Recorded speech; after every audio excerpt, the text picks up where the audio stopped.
Happy Friday and welcome to today's episode of Friday Tech Bites. I'm Rick Vanover from Veeam, and good afternoon, Kirsten. How are you? I'm doing good, Rick. Having a little fear of missing out from not being at the conference this last day. So I hope you're having a good time in Halifax. How's it going? Yeah, it's going great, and that's a good reminder. We are broadcasting live from the Atlantic Security Conference in Halifax, Nova Scotia, Canada. That's right. And Kirsten and I will get to the story here in a second. She's still in Ohio. I'm in Canada. Our producer is in Romania. Our other producer is in Georgia. But we want to know where you are watching from. So I believe we're live now on 4 streams. So of the ones that you can interact with, drop in your either U.S. state or your country, and we will light up the application. And Kirsten, I don't think I'm going to be able to beat the application that you guys had last week when the ladies took over for World Backup Day. Yeah, that was really fun, a fun time we had. The map was almost all green. I was talking to Ksenia. I was like, "Are we going to go all green today?" And we almost got there. Yeah, that was a great show. Great show. Good work on that. So we are at Veeam or at the Atlantic Security Conference event in Halifax. But kind of a funny story. Kirsten, tell us what happened. Why aren't you here? I was supposed to be there, but on Wednesday night, our flight got canceled in Columbus. And we were like, how are we going to get to Halifax? I asked Rick, can we drive there? He was like, No, no, no. no, that's too long. So we basically, Rick got rebooked on the next flight out for the following day because Ohio and Columbus, our airport's pretty small. I don't know if anybody's been to the CMH, but they only had one flight to Toronto. So Yeah, it was we got trapped in that regard. I mean, there were other airlines and stuff. And luckily, now, Kirsten, we have 2 people here in Halifax for Veeam. So they were able to I'm waving at them right now, they're downstairs.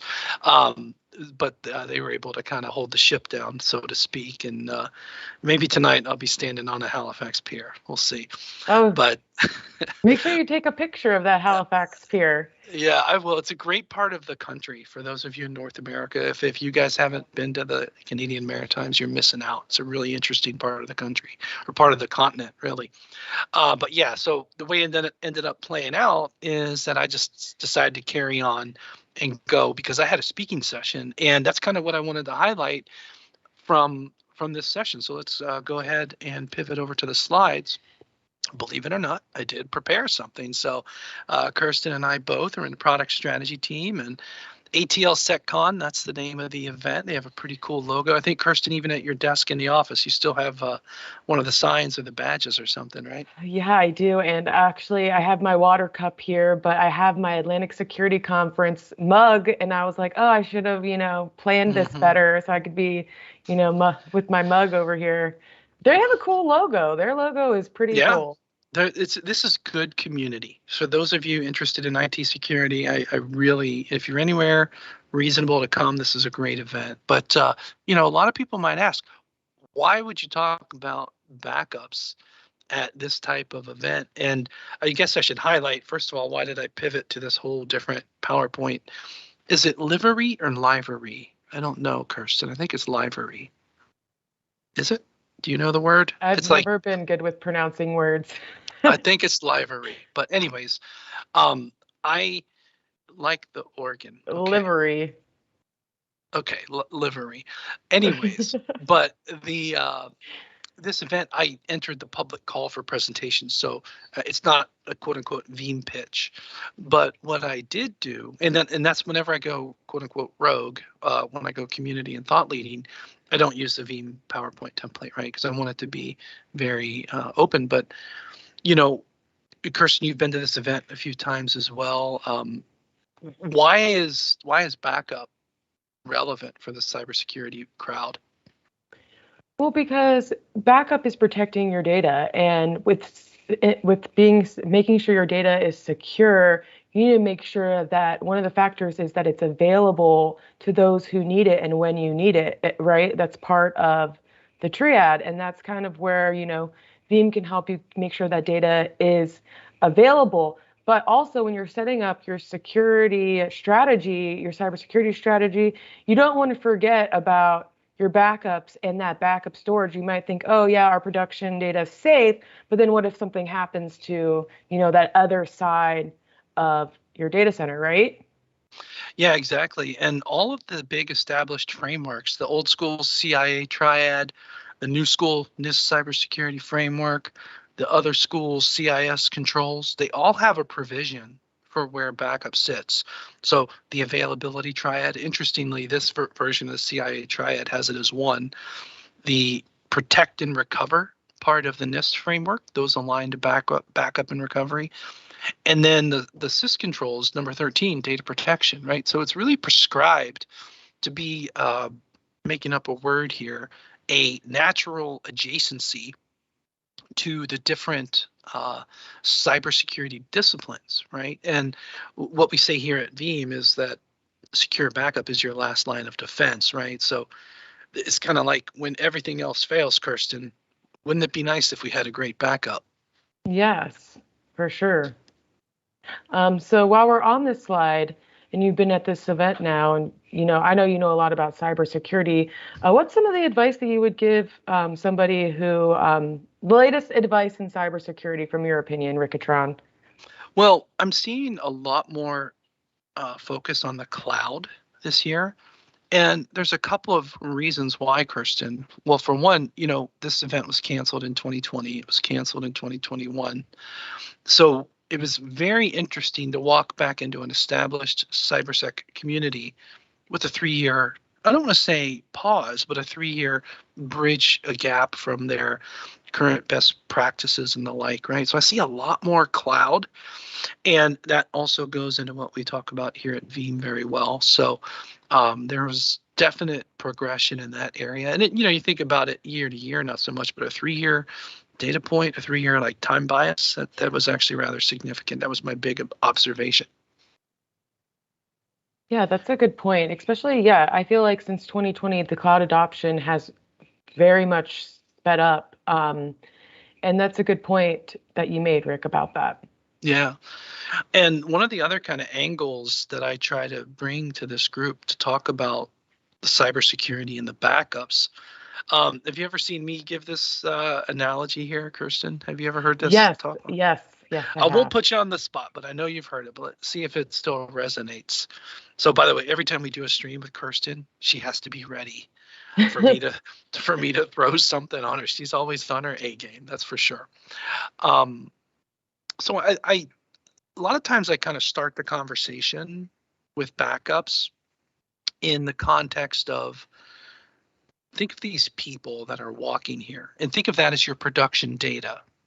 And a lot of times the InfoSec professional puts a lot of controls on the primary copy of the data, the main instance, right? Everything from access control, encryption, confidentiality, all these other, detection, all these other disciplines that go into cybersecurity. A lot of that is placed on the human, right? So this is the analogy. But my angle is that the same data exists in the shadows and it can be bigger. So that's why the shadows are kind of a long tail for each of these people. And like some of these humanoids here, they have shorter shadows and some of them have longer shadows. And that is because some workloads have more retention when it comes to data, more copies, and some have shorter, and actually maybe some have none. The whole something with no backup phenomena, right? So I think that this is a way to kind of illustrate that the same data in production really is in scope for some of this cybersecurity awareness when it comes to backups, and then also recovery and more. Does that make sense to you, Kirsten? Yeah, that definitely makes sense. You don't want to when thinking about security, you really need to think about the overall, data journey. Make sure everything is secure, and the only way that you can have access to that data is if you're meant to have access to that data. Indeed. And on that point, the map is ready. So let's switch to the map. And this is where you guys are at. So we have some people in Nevada, Washington, Georgia, Texas, Romania, Turkey, Brazil, Egypt, Madagascar, Kenya, and Mauritius. Mauritius. Mauritius. Teeny tiny dot out there. So that might be a first on Mauritius and India. And India, yes. So Yeah. thank you guys for joining us. I'm happy that you're here. I love seeing where you guys are from every week, and continue to put those locations in the chat. We might have broke the internet, Kirsten. We did? I don't know. In Europe was kind of underrepresented comparatively. We had Turkey pop in there, but I don't know. Just see what's going on. So back to cybersecurity from the application. You know, one of the things, Kirsten, I think is an important conversation that I take to the cybersecurity professionals is making sure that they understand how the backup professionals work. And one of the things that is a household practice, best practice in the backup world is this thing. Why don't you explain this for the audience? Yeah, so this is the 3-2-1 rule, which we've actually expanded into the 3-2-1-1-0 rule. And really, this should be the standard requirement, but you also need to think, like in some situations, you want to maybe go above and beyond this rule. So this basically is saying to us, you should have 3 different copies of data, which are on 2 different media types. One which is off-site, whether it's in, the cloud, maybe you're taking it to tape, and then one that's offline or air-gapped. So think about immutable storage. And then lastly, 0 errors in recovery. So not only do you need to make sure you're backing up your data, it's also even more important to make sure that you can restore that data as well, because your backup is only as good as your recovery. Yeah, that's a good point. And when I talk to cybersecurity professionals about the 3-2-1-1-0 rule, Kirsten, it kind of is somewhat of an eye opener because they think of production data and they think of backups. They don't necessarily think of the DR, or they might think of DR, but then they don't know maybe that storage teams are doing snapshots underneath and putting them somewhere else as well. And I'm not saying this is bad. I'm just saying cybersecurity professionals need to be aware of this. And it's somewhat of a educational bit, right? Because when it comes to cybersecurity responses, right? We here at Veeam say that secure backup is your last line of defense. And I would go one step further to say that the most effective way to drive data recovery in a cybersecurity response incident, usually things like ransomware, the most effective specimen to drive recovery is a copy of your backup data that's either offline, air-gapped, or immutable. And I made up a word, ultra resilient. Any one of those storage media that meet that criteria, offline, air-gapped, or immutable, would be an ultra resilient media. And, Kirsten, I know we talked to a lot of people about a lot of things, but what are some of the popular offline, air-gapped, and immutable types of storage media that Veeam people adopt? That's a good question. I would say I see a lot of people still using tape, even though there was a couple years ago, people said, tape might be dead. That might be. But like tape is one of those technologies or storage technologies or storage options that allows you to store data on it, and then you just pop it off and you send it off to something like, Iron Mountain or anything like that. Immutable storage, you think about S3 object lock. I see a lot of customers utilizing that capability as well, along with something, like how Veeam introduced the hardened repository feature as well. So you can have that hardened repository immutable on premises or locally, and then send your backups to something like S3 object lock in the cloud for that long-term storage potentially, or for any other reason that I can't come to mind right now. So well, you want the offsite part. And yeah. you walked right into it, Kirsten, without me even asking. What you just described right there is drawing up the 3-2-1-1-0 rule with is with a implementation that had two different copies of those immutable backups, and that's right here. That's what I call double play immutability. So it's the spring, it's baseball season. Kirsten, who's your team? I already know the answer though. The Cleveland Guardians. That's Duh. right. Same team. Yeah, the Guardians. I don't really have a team. I guess just because I'm representing, I'll root for the Blue Jays here because I'm in Canada today. But take the baseball part aside. One of the things I'm trying to propose to the industry as, oh, by the way, a big hello to Anders, also joining us from Canada. Thank you. One of the emerging best practices I'm trying to get the market to stick with is what I call double play immutability. So it's an interesting way to kind of configure the 32110 rule with two different copies that are immutable as part of the mix. So, what you described there, Kirsten, I guess would be the first bullet point, 32120. What's your kind of first take on double play immutability? I think that it's going to help make sure that your data remains unchanged for that specified period of time. If you're not using mutability, that means someone can go and delete your backups, delete that data. And we don't want that to happen. We want to make sure that we have that, we know our data is being stored and it's also being unchanged and not modified. So that's what I would say about that. Well, and two copies of it, that is just, I like to say, by the simple mathematics, you're giving very high confidence that you can drive data recovery in a cybersecurity response incident, especially something like ransomware, because both of those copies are immutable.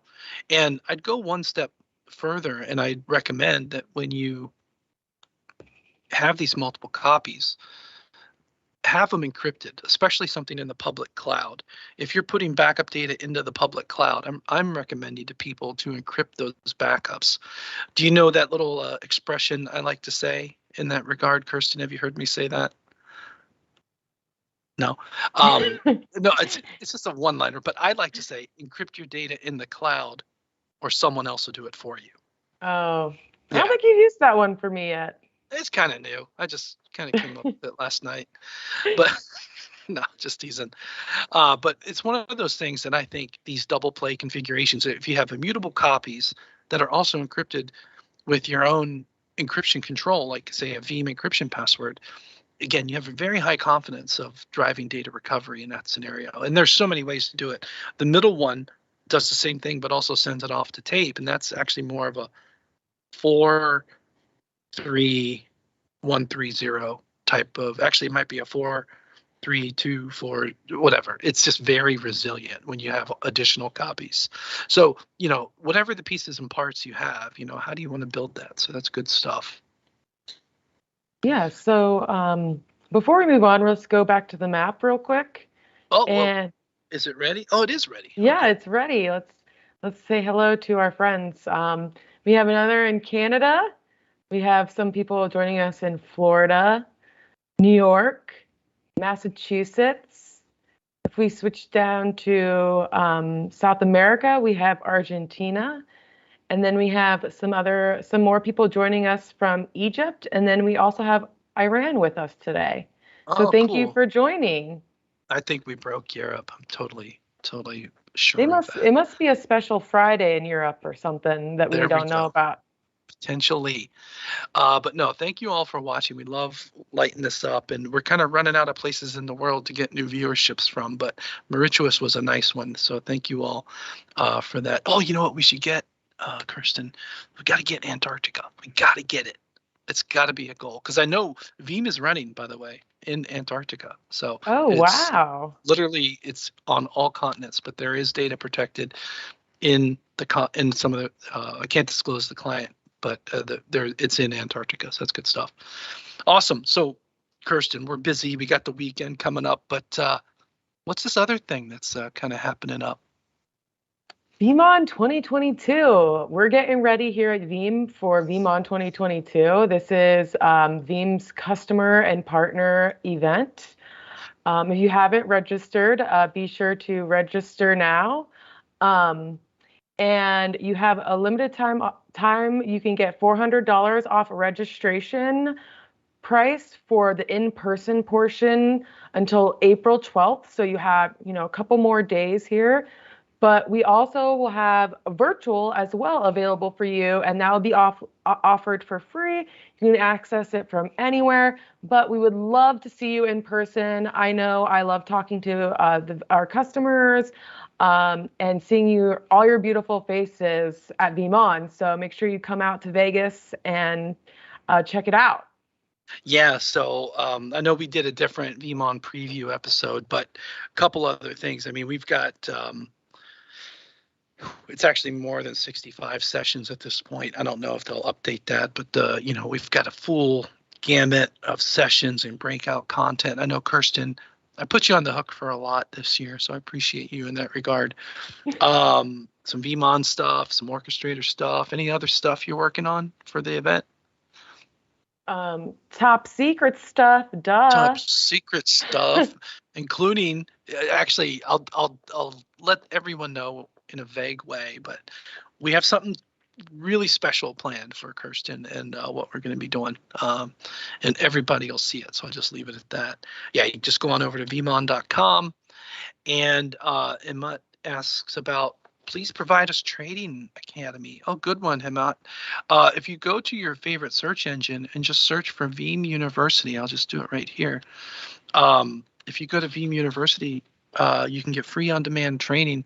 Hopefully that is a good start for you, Hemant. If you'd like, it's pretty good and accessible. Just go to Veeam University. Awesome. Well, Kirsten, hey, thank you so much for joining me here on Friday Tech Bites yet again. Yes, it's been great. And before we go, I just want to talk about our next stream.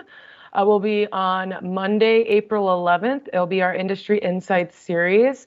And you'll be able to hear from Jason Buffington and Melissa Palmer about how BCDR needs to change for 2022. So it's more data protection report data, and it's going to be a really good show. So I hope that you can tune into that.